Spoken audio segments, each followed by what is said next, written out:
Hello दोस्तों, नमस्कार। स्वागत है आपका हमारे यूट्यूब चैनल सान टीच एंड ट्रैवलिंग में। तो आज हम जो है बात करेंगे उत्तराखंड राज्य के चमोली डिस्ट्रिक्ट के बारे में।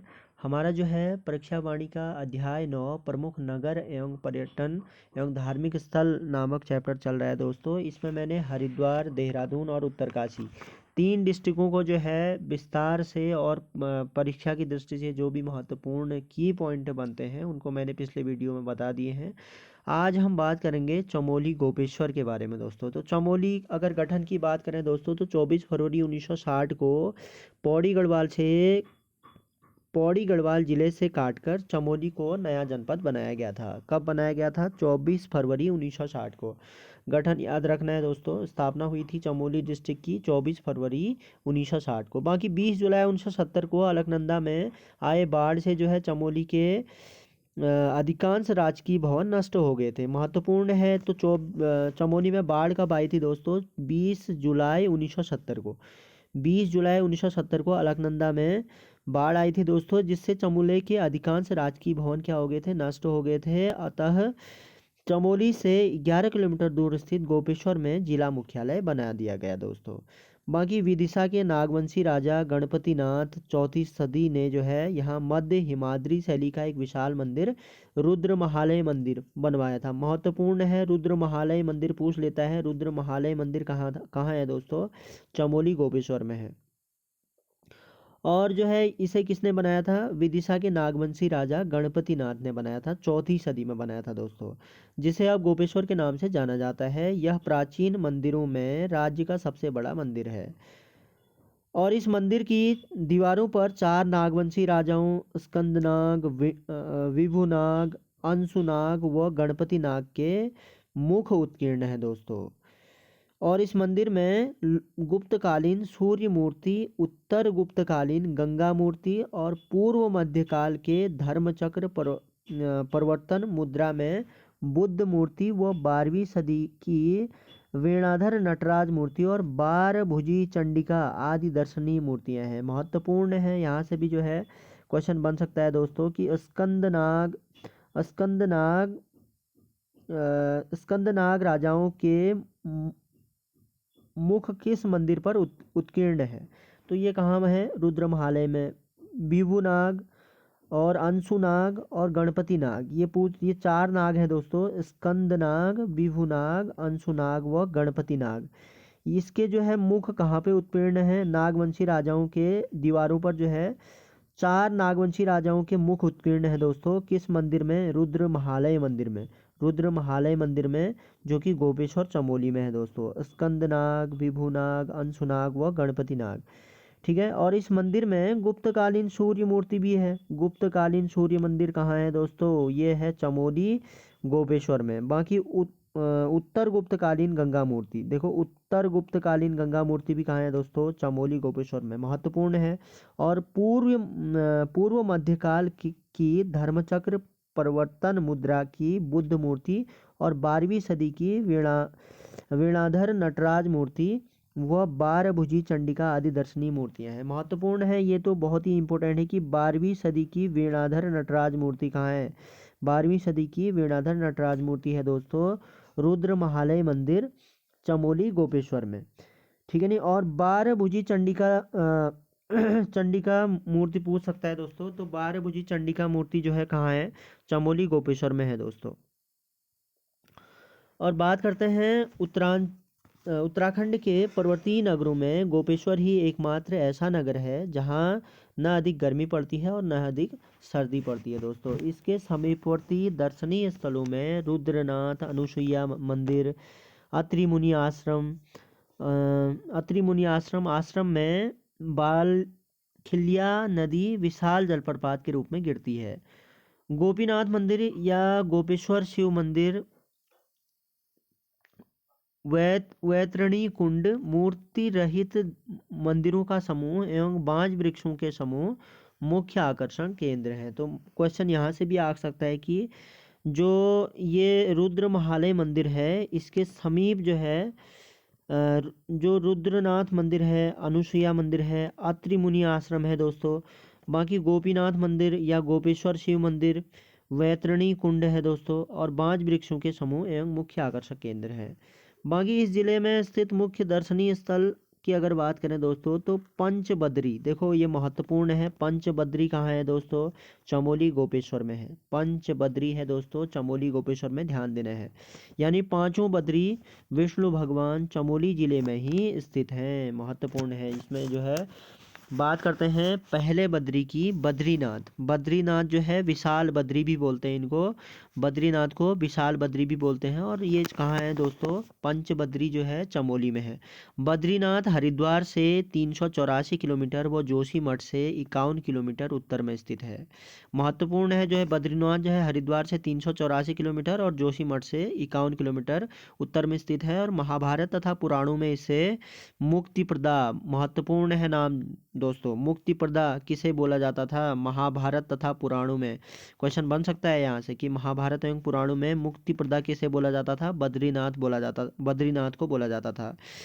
योग सिद्धा और बद्रीवन, बद्रिकाश्रम, बद्रिकाश्रम, विशाला, नर नारायण आश्रम आदि नामों से संबोधित किया जाता है। महत्वपूर्ण की पॉइंट बन गया है दोस्तों कि महाभारत तथा पुराणों में बद्रीनाथ को क्या कहा जाता था। तो ये महत्वपूर्ण नामों को आपको याद रखना है दोस्तों। पहला है मुक्तिप्रदा, मुक्तिप्रदा योग सिद्धा, मुक्तिप्रदा योग सिद्धा, बद्रीवन, बद्रिका आश्रम, विशाल, नर नारायण आश्रम आदि नामों से संबोधित किया गया है दोस्तों। बाकी यह देश के 4 धामों में से एक है। यह समुद्र तल से 3133 मीटर की ऊंचाई पर स्थित है, महत्वपूर्ण है। यह अत्यधिक ऊंचे नीलकंठ पर्वत शिखर एवं नीलकंठ पर्वत शिखर के भव्य पृष्ठ पट सहित नर अर्जुन एवं नारायण विष्णु नामक 2 पर्वत श्रेणियों के पार्श्व में स्थित है। देखो महत्वपूर्ण है, नर नारायण, क्वेश्चन आ सकता है कि नर नारायण पर्वत के बीच में कौन सा मंदिर स्थित है? तो बद्रीनाथ मंदिर स्थित है दोस्तों, ध्यान देना है। नर जो है यहाँ पर अर्जुन को बोला गया है, नारायण बोला गया है विष्णु को। 2 पर्वत श्रेणियों के पार्श्व में स्थित है बद्रीनाथ मंदिर। इस स्थल पर पहले जो है जंगली बंदरियों का कालीन सा बिछा था, जिससे इसे बंदरी वन का नाम भी मिला। मंदिर के ओर अभिमुख अलकनंदा नदी के तट पर गर्म जल का एक कुंड स्थित है, जिसे तप्त कुंड के नाम से जाना जाता है दोस्तों। देखो तप्त कुंड कहाँ है? बद्रीनाथ में है दोस्तों। और ये कौन से जिले में है तप्त कुंड? ये भी आ सकता है क्वेश्चन। तो चमोली में है दोस्तों, चमोली जिले में, चमोली जिले में है तप्त कुंड। और इस जल कुंड में स्नान करना स्फूर्तिदायक होता है दोस्तों। बाकी मंदिर प्रतिवर्ष जो है अप्रैल मई के महीने में खुलता है। क्वेश्चन यहाँ से भी बन सकता है कि बद्रीनाथ के द्वार कब खोले जाते हैं? तो अप्रैल मई के महीने में खोला जाता है दोस्तों, अप्रैल और मई के महीने में। एवं शरद ऋतु में नवंबर के तृतीय सप्ताह के लगभग बंद हो जाता है। और शरद ऋतु में जो है नवंबर के तृतीय सप्ताह में यह द्वार क्या किए जाते हैं? बंद कर दिए जाते हैं। नवंबर को, देखो अप्रैल और मई को खुलते हैं, और नवंबर के तृतीय सप्ताह के लगभग जो है इसको बंद कर दिया जाता है दोस्तों। बाकी बद्रीनाथ धाम के पुजारी दक्षिण भारत स्थित मलाबाद क्षेत्र के आदि शंकराचार्य के वंशजों में से होते हैं, जिन्हें रावल कहा जाता है दोस्तों, महत्वपूर्ण है। क्वेश्चन यहाँ से भी बना सकता है कि रावल किसे कहा जाता है? तो ये जो है शंकराचार्य के वंशजों को बोला जाता है, जो कि बद्रीनाथ धाम के क्या होते हैं? पुजारी होते हैं दोस्तों। बाकी बद्रीनाथ मंदिर 3 भागों में बटा है, सिंह द्वार, मंडल और गर्भगृह। देखो सिंह द्वार हो गया एक, मंडल हो गया दूसरा, गर्भगृह हो गया तीसरा। 3 भागों में बटा है, सिंह द्वार, मंडल और गर्भगृह। मुख्य प्रतिमा जो है भगवान विष्णु की चिंतन मुद्रा काले रंग की है, लेकिन खंडित है दोस्तों। देखो क्वेश्चन ये भी बन सकता है कि जो मुख्य प्रतिमा है बद्रीनाथ में भगवान विष्णु की चिंतन मुद्रा, वह किस रंग की है? तो काले रंग की है दोस्तों, काले रंग की है, लेकिन खंडित है। और मूर्ति के खंडित होने का मूल कारण शायद नारद कुंड में पड़े रहना है, जिसे शंकराचार्य ने निकालकर स्थापित कराया था। मुख्य मूर्ति के पार्श्व में नर नारायण के दाहिने कुबेर की एवं बाएं नारद की प्रतिमा है। प्रतिमाएं हैं दोस्तों। बाकी इस मंदिर का निर्माण संभवतः गढ़वाल वंश के प्रारंभिक राजा अजयपाल के शासनकाल में हुआ था। महत्वपूर्ण है कि बद्रीनाथ मंदिर का निर्माण जो है किस वंश के शासक के शासनकाल में हुआ था, तो ये क्वेश्चन आ सकता है। तो गढ़वाल वंश के शासनकाल में हुआ था, राजा अजयपाल के शासनकाल में। गढ़वाल वंश का जो प्रारंभिक राजा था अजयपाल, उसके शासन में बद्रीनाथ मंदिर की स्थापना की गई थी दोस्तों। परंतु पूर्ण भव्य मंदिर बनाने का श्रेय कत्यूरी राजवंश को है। लेकिन जो है पूर्ण भव्य मंदिर बनाने का श्रेय किसके है? कत्यूरी राजवंश को है दोस्तों, कत्यूरी राजवंश। ध्यान देना है, शंकुधारी शैली में बना यह मंदिर 15 मीटर ऊंचा है और यहाँ 5 प्रसिद्ध कुंड हैं: तप्त कुंड, नारद कुंड, सत्यपथ कुंड, त्रिकोण कुंड और मनुष्य कुंड। देखो महत्वपूर्ण है, क्वेश्चन बन सकता है कि तप्त कुंड कहाँ है, तप्त कुंड कौन से जिले में है? ये है दोस्तों चमोली जिले में। नारद कुंड ये भी कहाँ है? चमोली जिले में। सत्यपथ कुंड ये चमोली जिले में। त्रिकोण कुंड, देखो त्रिकोण कुंड महत्वपूर्ण है, चमोली में है दोस्तों। बाकी मानुषी कुंड ये भी कहाँ है? चमोली में है दोस्तों।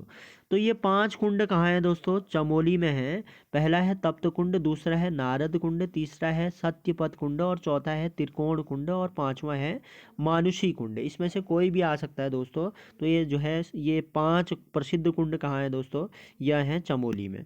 बाकी बद्रीनाथ में दर्शनीय शिलाएं हैं: गरुड़ शिला, नारद शिला, मार्कंडेय शिला, नृसिंह शिला एवं वाराह शिला। तो इस प्रकार की शिलाएं हैं। ये शिला भी पूछ सकता है, कभी कभी पूछ देता है कि नारद शिला कहाँ है? नारद शिला कहाँ है? बद्रीनाथ में है दोस्तों। नारद शिला बद्रीनाथ में है। गरुड़ शिला बद्रीनाथ में है। मार्कंडेय शिला ये जो बद्रीनाथ में है। नृसिंह सिंहा ये नृसिंह शिला कहाँ है दोस्तों? ये भी बद्रीनाथ में है। वराह शिला कहाँ है? बद्रीनाथ में है। बाकी यहाँ के पंच धाराओं में स्नान एवं आचमन का भी महत्व है। ये धाराएं हैं: कूर्म धारा, प्रहलाद धारा, इंदु धारा, उर्वशी धारा तथा भृंगु धारा। महत्वपूर्ण है, ये धाराएं भी पूछ सकता है एग्जामिनर। तो ये जो है कहाँ है दोस्तों? ये जो है चमोली बद्रीनाथ में है। कुर्म धारा, प्रहलाद धारा, इंदु धारा, उर्वशी धारा एवं भृंगु धारा।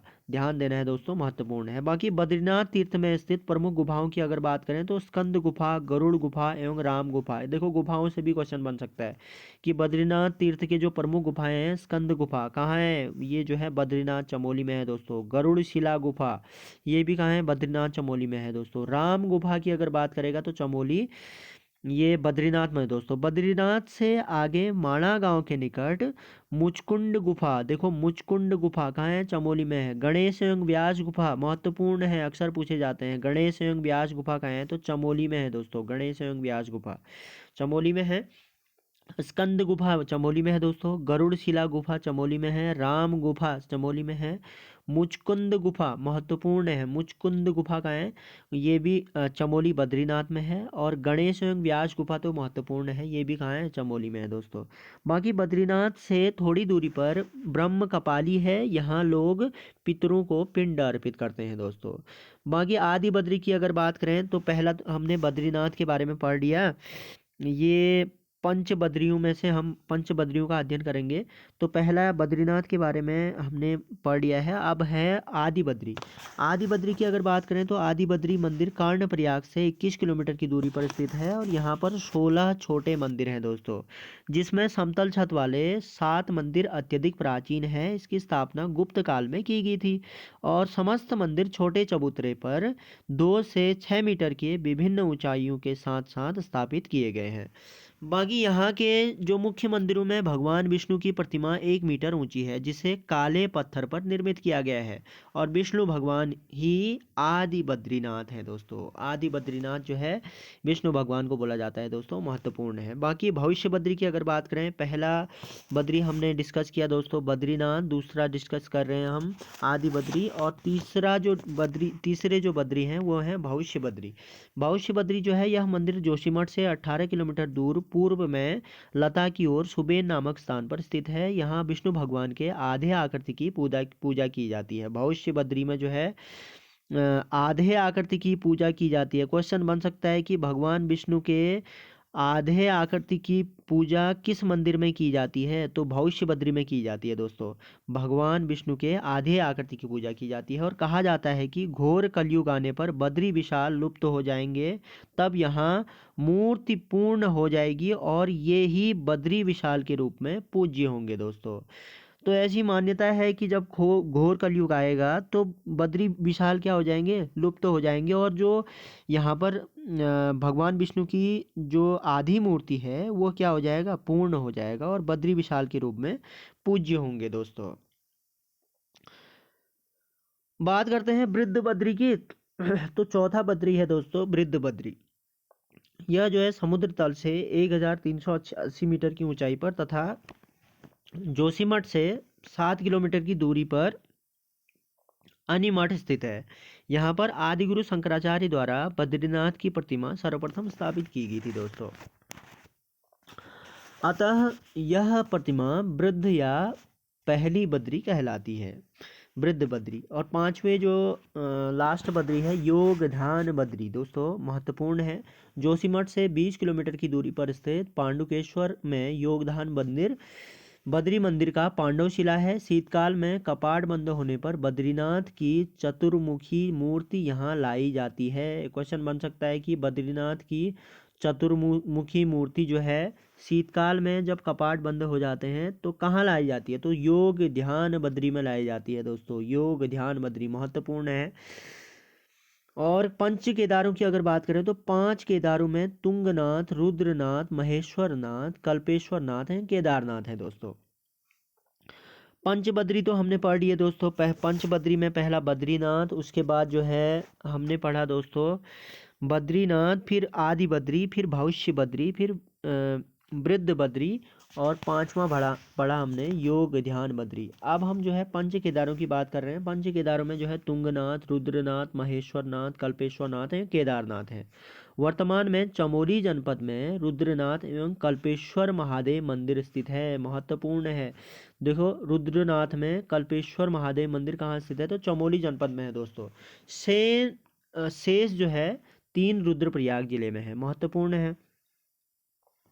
वर्तमान में चमोली जनपद में रुद्रनाथ और कल्पेश्वर महादेव मंदिर स्थित हैं। देखो चमोली की अगर बात करें तो चमोली में कौन कौन से पंच केदार हैं दोस्तों? चमोली में रुद्रनाथ और कल्पेश्वर नाथ, ये तो चमोली में है। कल्पेश्वर महादेव मंदिर ये चमोली में है। और बाकी के जो है तुंगनाथ हो गया और महेश्वर नाथ हो गया और केदारनाथ, ये कहाँ है? ये शेष 3 रुद्रप्रयाग में है दोस्तों, महत्वपूर्ण है। रुद्रप्रयाग में देखो केदारनाथ कहाँ है? रुद्रप्रयाग में है दोस्तों। चमोली जनपद में कौन कौन से हैं? रुद्रनाथ एवं कल्पेश्वर नाथ हैं। और ये बाकी के जो है तुंगनाथ हो गए और मद महेश्वर नाथ हो गए और केदारनाथ हो गए, ठीक है नहीं? ये 3 कहाँ हैं? ये रुद्रप्रयाग जिले में है दोस्तों। ये केदारनाथ भी रुद्रप्रयाग जिले में है, महत्वपूर्ण है। और बाकी जो है पंच के केदारों में से केदारनाथ, महामहेश्वर यानी मध्यमेश्वर, तुंगनाथ एवं रुद्रनाथ मंदिर की व्यवस्था केदारनाथ मंदिर समिति के अधीन है, जबकि कल्पेश्वर मंदिर की व्यवस्था बद्रीनाथ मंदिर समिति के अधीन है। बाकी बात करते हैं रुद्रनाथ की। तो चमोली जिले में स्थित इस मंदिर में भगवान शिव के रौद्र मुख का पूजन किया जाता है, महत्वपूर्ण है। क्वेश्चन आ सकता है कि भगवान शिव के रौद्र मुख का पूजन कहाँ किया जाता है? तो रुद्रनाथ में किया जाता है। भगवान शिव के रौद्र मुख का पूजन किया जाता है। और रुद्रनाथ मंदिर जो है 2286 मीटर की ऊंचाई पर स्थित है। ऐसी मान्यता है कि शरीर त्यागने के पश्चात लोगों की आत्मा यहाँ स्थित वैतरणी नदी पार करके आगे बढ़ती है। ये चतुर्थ केदार के रूप में पितृ तीर्थ के नाम से प्रसिद्ध है। देखो पितृ तीर्थ के नाम से प्रसिद्ध है चतुर्थ केदार। और यह जो है यह स्थान गोपेश्वर से 23 किलोमीटर की दूरी पर स्थित है। यह क्षेत्र ब्रह्म कमल के लिए जग प्रसिद्ध है, ठीक है? तो यहाँ बहुत सारे ब्रह्म कमल देखने को मिलेंगे दोस्तों आपको रुद्रनाथ में। और शीतकाल में इसकी पूजा गोपेश्वर मंदिर में होती है। बात करते हैं कल्पेश्वर नाथ की।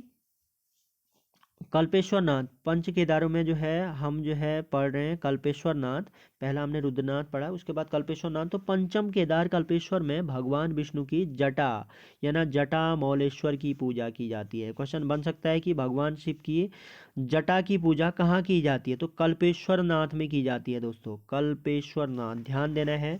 और रुद्रनाथ में जो है रौद्र मुख की पूजा की जाती है, यह हमने रुद्रनाथ में पढ़ा। और कल्पेश्वर नाथ में भगवान शिव की जटा की पूजा की जाती है, जटा मौलेश्वर बोलते हैं भगवान शिव को यहाँ पर। तो जो है कहते हैं कि इस स्थान पर अप्सरा, उर्वशी तथा दुर्वासा ऋषि ने कल्प वृक्ष के नीचे बैठकर तपस्या की थी, और यह मंदिर शीतकाल में बंद नहीं होता है दोस्तों। बात करते हैं पंचप्रयाग की। तो पंचप्रयाग जो है पवित्र नदियों के संगम पर स्थित प्रयागों का धार्मिक दृष्टि से विशेष महत्व है। गढ़वाल में अलकनंदा एवं विभिन्न नदियों के संगम पर स्थित पंचप्रयाग विशेष महत्व के हैं। ये हैं विष्णु प्रयाग, नंद प्रयाग। हमने जो है पंच केदार पढ़े पढ़े दोस्तों। पंच केदारों में हमने क्या क्या पढ़ा, तुंगनाथ पढ़ा, रुद्रनाथ पढ़ा, मद महेश्वर नाथ, कल्पेश्वर नाथ और केदारनाथ।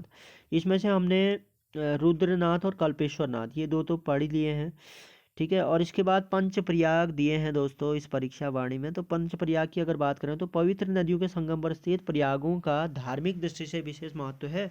और गढ़वाल में अलकनंदा एवं विभिन्न नदियों के संगम पर स्थित पंचप्रयाग विशेष महत्व के हैं। ये हैं पंचप्रयागों की अगर बात करें तो विष्णु प्रयाग, नंद प्रयाग, कर्ण प्रयाग, रुद्र प्रयाग एवं देव प्रयाग। इसमें से विष्णु प्रयाग, नंद प्रयाग एवं कर्ण प्रयाग चमोली जनपद में है। देखो विष्णु प्रयाग, नंद प्रयाग एवं कर्ण प्रयाग कहाँ है दोस्तों, ये है चमोली, चमोली में है दोस्तों विष्णु प्रयाग, नंद प्रयाग एवं कर्ण प्रयाग। बात करते हैं विष्णु प्रयाग की। तो विष्णु प्रयाग अलकनंदा एवं पश्चिमी धौली गंगा के संगम पर है। क्वेश्चन बन सकता है कि विष्णु प्रयाग कौन सी नदियों के संगम पर है, तो अलकनंदा एवं धौली गंगा, अलकनंदा एवं धौली गंगा के संगम पर है स्थित विष्णु प्रयाग दोस्तों। बाकी संगम के दोनों ओर जय विजय पर्वत हैं। देखो जय विजय पर्वत क्वेश्चन आ सकता है कि जय विजय पर्वत कहाँ पे है, तो ये विष्णु प्रयाग में है दोस्तों। यह समुद्र तल से 1372 मीटर की ऊंचाई पर स्थित है। ऐसा माना जाता है कि नारद मुनि ने इस स्थान पर भगवान विष्णु की पूजा की थी, और यहाँ के विष्णु कुंड के निकट विष्णु का मंदिर स्थित है। बाकी यह स्थल बद्रीनाथ मार्ग पर जोशीमठ से आगे है। बात करते हैं नंद प्रयाग की। तो कर्ण प्रयाग से 22 किलोमीटर दूर या समुद्र तल से 914 मीटर की ऊंचाई पर स्थित नंद प्रयाग अलकनंदा एवं नंदाग्नि के संगम पर स्थित है, महत्वपूर्ण है। क्वेश्चन बन सकता है अलकनंदा एवं नंदाग्नि नदी के संगम पर स्थित है कौन सा, नंद प्रयाग। और जो है जो विष्णु प्रयाग था वो किस पर था, अलकनंदा एवं धौली गंगा के संगम पर। अलकनंदा एवं धौली गंगा के संगम पर कौन था, विष्णु प्रयाग। और अलकनंदा एवं नंदाग्नि नदी के संगम पर कौन होगा, नंद प्रयाग होगा दोस्तों। बाकी जो है इस संगम का नाम राजा नंद के नाम पर रखा जाता है। और जो है यहाँ विष्णु गोपाल मंदिर स्थित है। विष्णु गोपाल मंदिर कहाँ स्थित है दोस्तों, विष्णु गोपाल मंदिर ये है नंद प्रयाग में। बात करते हैं नेक्स्ट प्रयाग की। तो कर्ण प्रयाग ऋषिकेश बद्रीनाथ पर स्थित कर्ण प्रयाग अलकनंदा एवं पिंडर नदियों के संगम पर स्थित है। ये क्वेश्चन बन सकते हैं यहाँ से। देखो अलकनंदा एवं पिंडर नदियों के संगम पर कहाँ पे स्थित है दोस्तों, कर्ण प्रयाग है, अलकनंदा एवं पिंडर नदियों के। तो अलकनंदा नदी आ ही रही है। देखो हम बात कर रहे थे पंच प्रयागों की, तो पंच प्रयाग में हमने बात किया विष्णु प्रयाग की। तो विष्णु प्रयाग अलकनंदा तथा पश्चिमी धौली गंगा के संगम पर है। और नंद प्रयाग अलकनंदा और नंदाग्नि नदी के संगम पर है, ध्यान देना है। और कर्ण प्रयाग जो है अलकनंदा और पिंडर नदियों के संगम पर स्थित है, अलकनंदा और पिंडर नदियों के संगम पर। बाकी यह स्थल जो है कर्ण की तपस्थली रही है, और इस स्थान पर भगवान सूर्य ने कर्ण को कवच कुंडल एवं तुतिर दिए थे, महत्वपूर्ण है। यहाँ उमा देवी के मंदिर के अलावा कालेश्वर एवं काल भैरव मंदिर, जलेश्वर मंदिर, चंडिका मंदिर, कर्ण मंदिर एवं नारायण मंदिर आदि समूह हैं। ये मंदिर भी जो है महत्वपूर्ण बन जाते हैं दोस्तों। यहाँ पर जो है काल भैरव मंदिर स्थित है। काल भैरव मंदिर कहाँ है, कर्ण प्रयाग में है। जलेश्वर मंदिर, जलेश्वर मंदिर कहाँ है, कर्ण प्रयाग में। चंडिका मंदिर कहाँ स्थित है, कर्ण प्रयाग में। बाकी कर्ण मंदिर भी कहाँ है दोस्तों, ये भी कर्ण प्रयाग में है। बाकी बात करते हैं वसुंधरा प्रपात, महत्वपूर्ण है वसुंधरा प्रपात, अक्सर पूछा जाता है परीक्षाओं में। तो वसुंधरा प्रपात है दोस्तों चमोली में। चमोली के अंतिम गांव माड़ा में माड़ा गांव के पश्चिमी की ओर जो है 5 किलोमीटर की दूर वसुंधरा प्रपात हिमाच्छादित शिखरों, ग्लेशियरों एवं ऊंचे चट्टानों की पृष्ठभूमि पर स्थित है। वसुंधरा प्रपात कहाँ है दोस्तों? चमोली में है, ध्यान देना है। और यहाँ पर 145 मीटर की ऊंचाई से प्रपात से के रूप में जल गिरता है दोस्तों। बाकी 145 मीटर ऊंचाई से यहाँ पर जल गिरता है दोस्तों वसुंधरा प्रपात चमोली से। बाकी गैरसैंण की अगर बात करें, चमोली जिले में स्थित गैरसैंण गढ़वाल एवं कुमाऊं का ज्यामितीय केंद्र बिंदु है। गैरसैंण की भौगोलिक स्थिति के कारण रमाशंकर कौशिक समिति ने उत्तरांचल की प्रभावित स्थायी राजधानी के लिए उपयुक्त स्थान माना है। चाय के बागानों के लिए प्रसिद्ध इस नगर में राज्य का दूसरा विधानसभा भवन बनाया जा रहा है दोस्तों। बाकी टिमरसैंण गुफा महत्वपूर्ण है। कहाँ है? चमोली में। यह जिले के नीति घाटी में स्थित है। यहाँ गुफा में अमरनाथ की तरह बर्फ का शिवलिंग है जिस पर ऊपर से जल टपकता है दोस्तों। टिमरसैंण गुफा चमोली में है दोस्तों। और ये यहाँ पर क्या होता है दोस्तों, यहाँ इस गुफा में अमरनाथ की तरह बर्फ का शिवलिंग है और जिसमें ऊपर से जो है पानी टपकता है दोस्तों। बात करते हैं ग्वालदम की, तो ग्वालदम बागेश्वर सीमा पर स्थित चमोली का यह स्थल प्राकृतिक सुषमता के लिए प्रसिद्ध है। लगभग 1960 मीटर की ऊंचाई पर एक टीले के रूप में बसा ग्वालदम देवदार, बांज, बुरांस के घने वृक्षों से ढका है। ग्वालदम भी चमोली में है दोस्तों। यह बागेश्वर की सीमा पर लगा है दोस्तों ग्वालदम। तो ग्वालदम देवदार, बांज, बुरांस एवं घने वृक्षों से ढका हुआ है। यहाँ से नंदा घूंघटी, नंदा देवी व त्रिशूल हिम शिखरों का मनोरम दृश्य दिखाई देता है दोस्तों। नंदा घूंघटी देखो चमोली में है। नंदा देवी और त्रिशूल हिम शिखरों का मनोरम दृश्य दिखाई देता है। सेब एवं चाय उत्पादन के लिए भी प्रसिद्ध है दोस्तों ग्वालदम। और यहाँ कुमाऊनी गढ़वाली संस्कृति का अनूठा संगम देखने को मिलता है। बाकी ग्वालदम से मात्र 8 किलोमीटर की दूरी पर ऐतिहासिक बधानगढ़ी है दोस्तों। बधानगढ़ी, ऐतिहासिक बधानगढ़ी कहाँ पे है दोस्तों? ग्वालदम से 8 किलोमीटर की दूरी पर स्थित है बधानगढ़ी। और यहाँ पहुंचकर हिमालयन चेहरे के सामने रखा दर्पण सा प्रतीत होता है। बाकी यहाँ से 15 किलोमीटर की दूरी पर अथारी है जो अपनी पौराणिकता के लिए प्रसिद्ध है। बात करते हैं जोशीमठ की।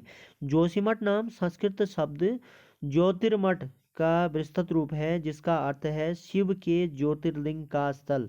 बाकी जो है प्राचीन काल में इसे योशी कहा जाता था। जोशीमठ का जो पुराना नाम है दोस्तों योशी, ध्यान देना है योशी। प्राचीन काल में जोशीमठ को क्या बोला जाता था? योशी बोला जाता था। इस स्थान पर आदिगुरु शंकराचार्य ने तपस्या की थी जोशीमठ में और उन्होंने ही इस मठ की स्थापना की थी जोशीमठ की। और हिंदुओं में जो है यह विश्वास है कि शरद ऋतु में भगवान बद्रीनाथ विष्णु यहाँ विश्राम करते हैं दोस्तों।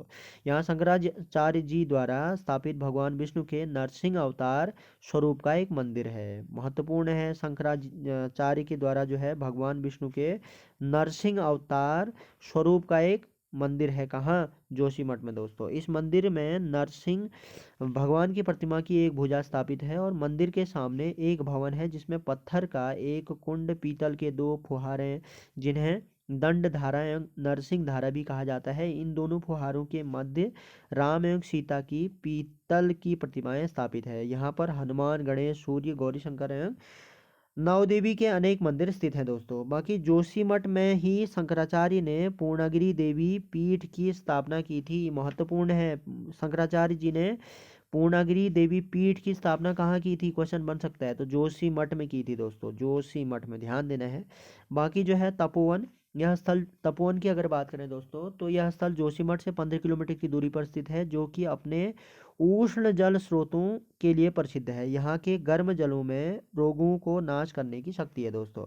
बाकी हेमकुंड साहिब की अगर बात करें तो हेमकुंड साहिब समुद्र तल से 4529 मीटर की ऊंचाई पर स्थित है। और हेमकुंड स्वर्ण झील जोशीमठ से लगभग 29 किलोमीटर की दूरी पर स्थित है। यह गंधमादन आदि 7 भव्य बर्फ के ढड़े पहाड़ों से घिरा हुआ है जिसको हेमकुंड पर्वत कहा जाता है। महत्वपूर्ण है हेमकुंड पर्वत, ये कहाँ है दोस्तों? हेमकुंड साहिब चमोली में। इसके मध्य जो है स्वच्छ जल की एक झील स्थित है। हाथी पर्वत एवं सप्तशृंग पर्वत शिखरों के हिमनद झीलों को जल पोषित करते हैं। महत्वपूर्ण है, हाथी पर्वत अक्सर पूछा जाता है तो कहाँ है दोस्तों? हेमकुंड साहिब में है। हाथीकुंड पर्वत चमोली में है दोस्तों, हाथीकुंड पर्वत। और सप्तशृंग पर्वत ये भी पूछा जाता है। सप्तशृंग पर्वत कहाँ है दोस्तों? ये भी चमोली में है। हेमनद झील को जल पोषित करते हैं। झील से हेमगंगा नामक एक छोटी नदी निकलती है। बाकी झील के समीप एक गुरुद्वारा है जो कि सिखों के लिए एक तीर्थ स्थल है। यह विश्वास है कि सिखों के 10वें गुरु गुरु गोविंद सिंह ने पूर्व जन्म में इस झील के तट पर चिंतन किया था। बाकी यह स्थल जो है लोकपाल तीर्थ या दंड दंड पुष्करणी तीर्थ के नाम से जाना जाता है। महत्वपूर्ण है। लोकपाल तीर्थ और दंड पुष्करणी तीर्थ कहाँ है दोस्तों? ये कहाँ है? चमोली में है दोस्तों।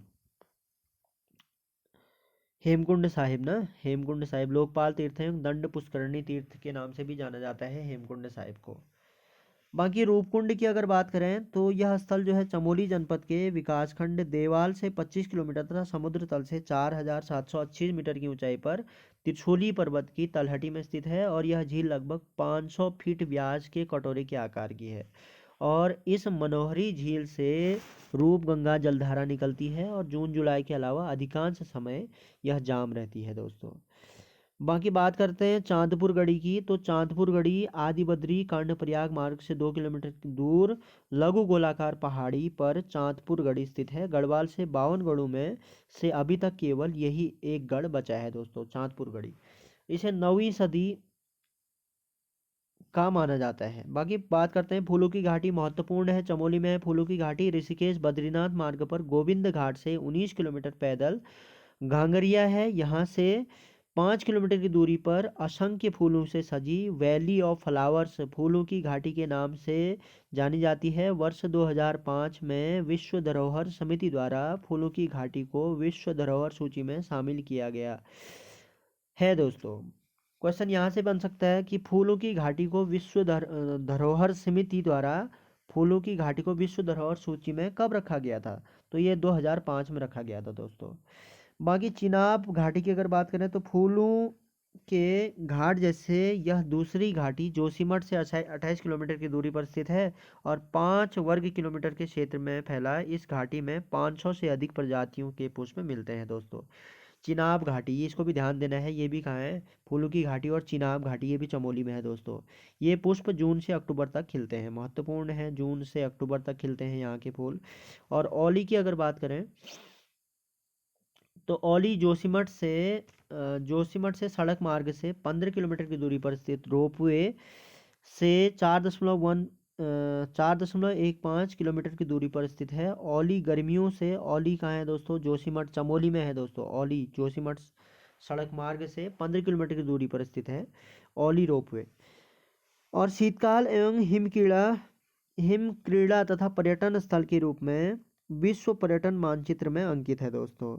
और यहाँ सरकार द्वारा खिलाड़ियों एवं पर्यटकों हेतु फाइबर ग्लास के छोटे छोटे घर, 600 मीटर के चेयर लिफ्ट और 500 मीटर की स्की लिफ्ट तथा स्नो बीटर्स बनाए गए हैं। और 2540 मीटर से 3500 माफ़ कीजिएगा दोस्तों, 3050 मीटर की ऊंचाई तक फैला यह स्कीइंग क्षेत्र 6 किलोमीटर लंबा और 2 किलोमीटर चौड़ा है। यहाँ संजीवनी शिखर पर प्राचीन हनुमान जी व अंजनी माता के प्राचीन मंदिर हैं। बात करते हैं नंदा देवी की। तो नंदा देवी जो है जोशीमठ मल्लारी मार्ग पर लगभग 21 किलोमीटर की दूरी पर स्थित है। नंदा देवी, यहाँ नंदा देवी का सिद्धपीठ मंदिर स्थित है। और भारत सरकार ने नंदा देवी जैव मंडल रिजर्व को राष्ट्रीय पार्क के रूप में स्थापना 1982 में की थी। तो क्वेश्चन आ सकता है कि भारत सरकार ने नंदा देवी जैव मंडल रिजर्व को राष्ट्रीय पार्क के रूप में स्थापित कब किया था? तो 1982 में किया था दोस्तों, ध्यान देना है। बाकी वर्ष 1988 से इसे संयुक्त राष्ट्र विश्व विरासत स्थल के रूप में पंजीकृत किया गया। और इसका क्षेत्रफल जो है 5860.69 वर्ग किलोमीटर है। और यहाँ विश्व की कई लुप्त प्राय जंतु प्रजातियां पाई जाती हैं जो कि इस क्षेत्र के लिए स्थानिक हैं दोस्तों। बाकी नंदा देवी सेंचुरी के पश्चिम में गोमुख तथा पूरब के मिलम हिमालय हैं, जहाँ स्थित ऋषि घाटी 620 वर्ग किलोमीटर के क्षेत्र में स्थित है। नंदा देवी शिखर की अगर बात करें तो 7817 मीटर ऊंचा है नंदा देवी शिखर। ध्यान देना है, क्वेश्चन आ सकता है कि नंदा देवी शिखर की ऊंचाई कितनी है? तो 7817 मीटर ऊंचा है, जो कि रिजर्व केंद्र बिंदु है और भारत का दूसरा सबसे ऊंचा शिखर है। भारत का जो सबसे दूसरा नंबर पर जो है, दूसरे नंबर का सबसे ऊंचा शिखर है वो है नंदा देवी दोस्तों, ध्यान देना है 7,817 मीटर ऊंचा है। बाकी त्रिशूल पर्वत की अगर बात करें तो 7,120 मीटर ऊंचा यह पर्वत शिव धाम के रूप में प्रविष्ट है। रानीखेत, अल्मोड़ा एवं ग्वालदम से यह नुकीला दिखता है, जबकि गोपेश्वर से यह सपाट किसी व्यक्ति के मुख के समान दिखाई पड़ता है। बाकी बात करते हैं दोस्तों माणा की, तो माणा चमोली में है दोस्तों। चमोली का माणा गांव भारत की सीमा पर बसे अंतिम गांव में से है, महत्वपूर्ण है। चमोली गांव जो है, माणा गांव भारत की सीमा पर बसे अंतिम गांवों में से एक है, अंतिम गांवों में से एक है दोस्तों माणा गांव। अब पुराणों में इसे मणिभद्रपुरी कहा जाता है दोस्तों। क्वेश्चन बन सकता है कि मणिभद्रपुरी किसका प्राचीन नाम है, तो मणिभद्रपुरी है माणा गांव का दोस्तों। यह बद्रीनाथ से 4 किलोमीटर दूर उत्तर में स्थित है और यहाँ पर अलकनंदा एवं सरस्वती नदी का संगम होता है, जिसे केशव प्रयाग कहा जाता है, महत्वपूर्ण है। केशव प्रयाग कहाँ कहाँ है दोस्तों, यह चमोली के माणा में है दोस्तों, केशव प्रयाग, ठीक है नहीं। और यहाँ पर केशव प्रयाग में क्या होता है, केशव प्रयाग में ये भी बन सकता है क्वेश्चन कि केशव प्रयाग में कौन कौन सी नदियों का संगम होता है, तो केशव प्रयाग में अलकनंदा एवं सरस्वती नदी का संगम होता है दोस्तों।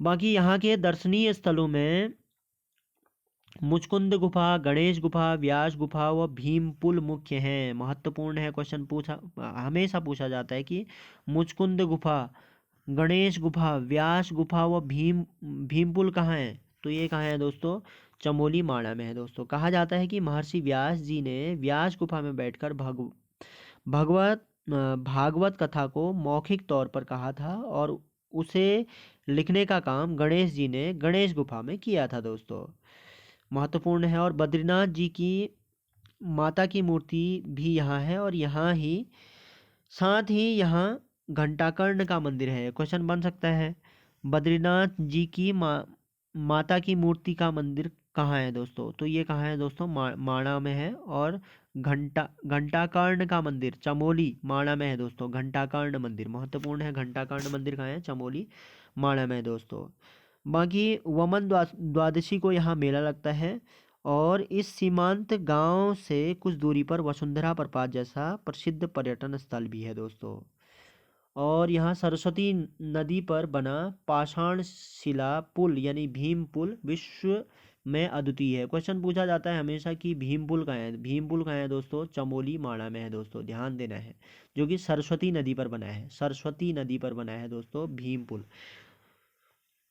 तो ये था दोस्तों चमोली ज़िले के बारे में कुछ महत्वपूर्ण की पॉइंट्स पर हमने प्रकाश डाला। तो इसके बाद जो हम डिस्कस करेंगे रुद्रप्रयाग डिस्ट्रिक्ट की।